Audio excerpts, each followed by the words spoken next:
judgment. It's only appreciation. So I was actually I was quite amazed by Lanka because there was there's certain sense of orderliness. Very much compared to India. Yeah, exactly, and it's clean, and something very interesting that I'm quite amazed, and I also like the landscapes, greenery, and Yes. it's luscious and It's better very than nice. Singapore. Singapore is very concrete. Oh yeah, it would be, no, because small area. It's very concrete, but it's very clinical in the sense it's very clean, very sanitized state. If you ever come to Singapore, just give me a bus. Let me know beforehand. I'll bring you around. It's very sanitized, completely sanitized. The moment there is no room for inner inquiry. People are so caught up with bottom line. So it's a state where you can't even sit and talk. People have no time for that. Neighbors do not talk. Do you know that? In Singapore, neighbors do not talk. They're so caught up with their own life. They're so in a rush to make money. That's all there is.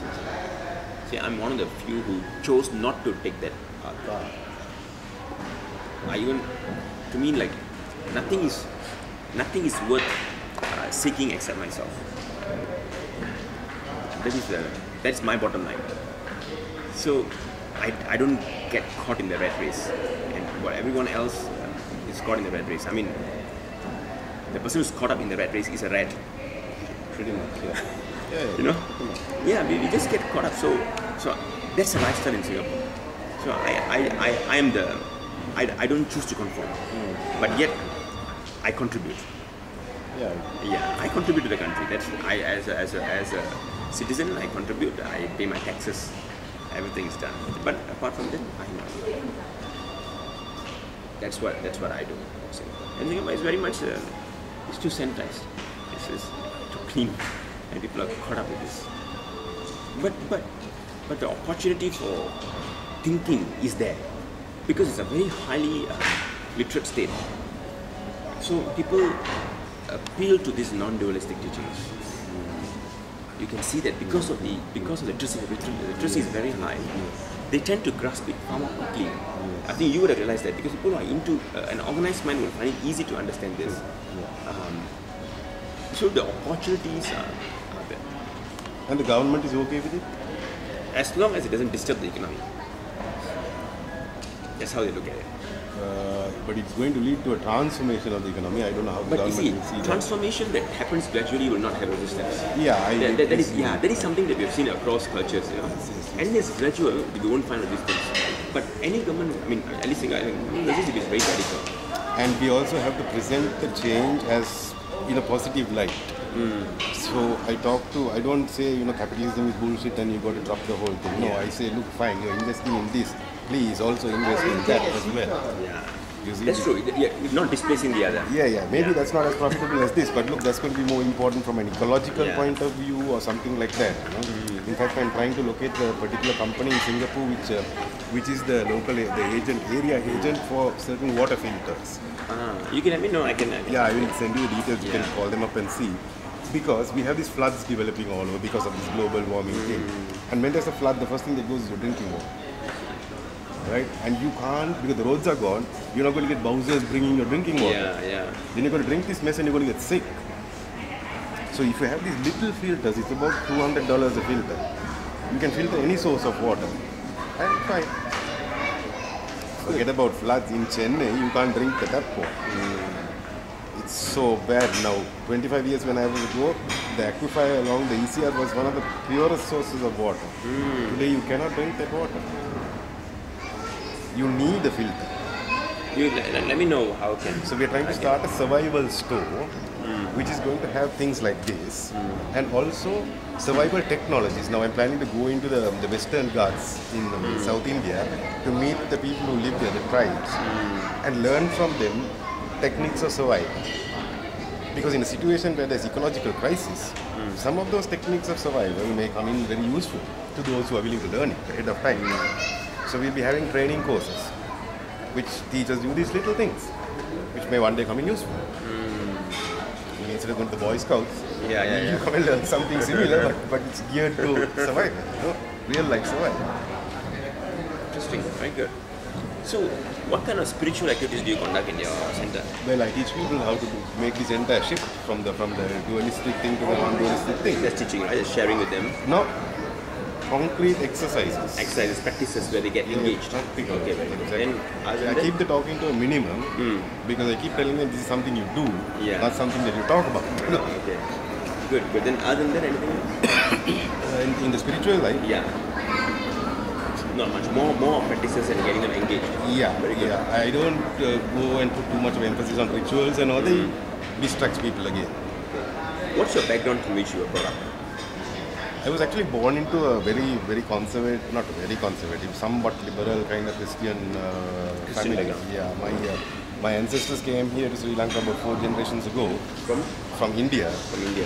from South India. South India. They came as clergy. As well? Clergy, priests Clergy, in the church, Okay. the British Anglican Church. So I was born into that kind of a setup. But it didn't make sense to me. I started asking questions.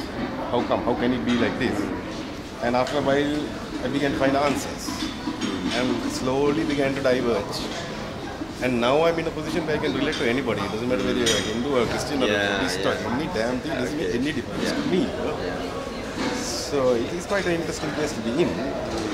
And after absence of about, I think, 25 years, I've been in the theological seminary. I mean, I studied formal Christianity. Is it? Yes, of course, I've done that as well, right? I mean, I just missed becoming a priest by an ace, I think, Just a couple of months. I decided, no way, I'm not going in this along this path. So after about 20-25 years, I've again been invited back by the church to play a role in one of their para-church organizations, which I just started in January. I mean, I'm on the board of an organization where I'm trying to... And they don't object you doing this? There's a lot. There's Right? a lot of objection, and I'm a very controversial figure. And in the mainstream church, there are a lot of people who really don't like what I'm doing. But on the fringes, there are spaces. So I'm working on those spaces as well. But I've always admired the Gospel of Thomas and all the. That's not part of the mainstream. They don't accept. They Yes, wouldn't but accept that. I like those That makes Gospels sense. because it's Advaita. You see Advaita there. In the Gospel of Thomas and all the other Nag Hammadi, texts. So I've been reading them and I've been like, beautiful text, and these are what the mainstream. They threw the best part of it out. It's ridiculous, That's it. To the best part out. Interesting. So that's your background in which you're from. Yeah. Very interesting. And of course, I got my psychology and all that stuff as well. Sorry? I've got my psychology as well. And you did the normal scientific psychology, I got that as well. Yes. A lot of my associates who I also happen to who I was work with, who I work with and train them, are people who are psychologists, counselors, lawyers. Yeah, they're the people who kind of begin to see Yes, things. correct. These are people who are teaching now. These are people who are right now out there teaching scientists, researchers. Yeah. So these are people, they resonate, and these are people who are going out and trying to share. Yes, there is a culture. You can stick within the culture, or you can also choose to go beyond the culture. You see, to discover greater things. And I think because they work with people, they see Yes. the contradictions Correct. immediately. Yes. What is this actually? Four horsemen. It's an interpretation of certain events which are happening all around us now. It's kind of an artistic, poetic representation. Oh, okay. Yeah, I'll read it. Are there any metal bands that are into this movement? To this awakening? No, because the metal bands in Sri Lanka are not into anything as such. They are sort of imitating something that they've seen on TV or something like that. They like the music, and it's not very difficult music to play. Metal is not that technically complex. And then there's a lot of people who just come out of school before they join college. They've got about 6 months here. Yes. Everybody wants to play in a metal band before they go to college. So, you get a lot of those people, you get these contests and all that kind of thing there. I can't think of a single metal band in Sri Lanka which is very serious. As in exploring the roots of metal, how it came, what it actually is trying to to kind of express, and take that forward. I don't see that. And if you get with the human relations, it's worse than the rat race. It's more like termites. Everybody biting each other's back. And, it's crazy. Like nobody gets anywhere. Everyone's cutting each other's throat and stuff like that. It's tragic. This is my first contact with with the scene here. The scene, Yeah, yeah. you have to get into it and move around a bit, and then you see this is crazy, you know, and you get this whole drug culture. Okay, fine.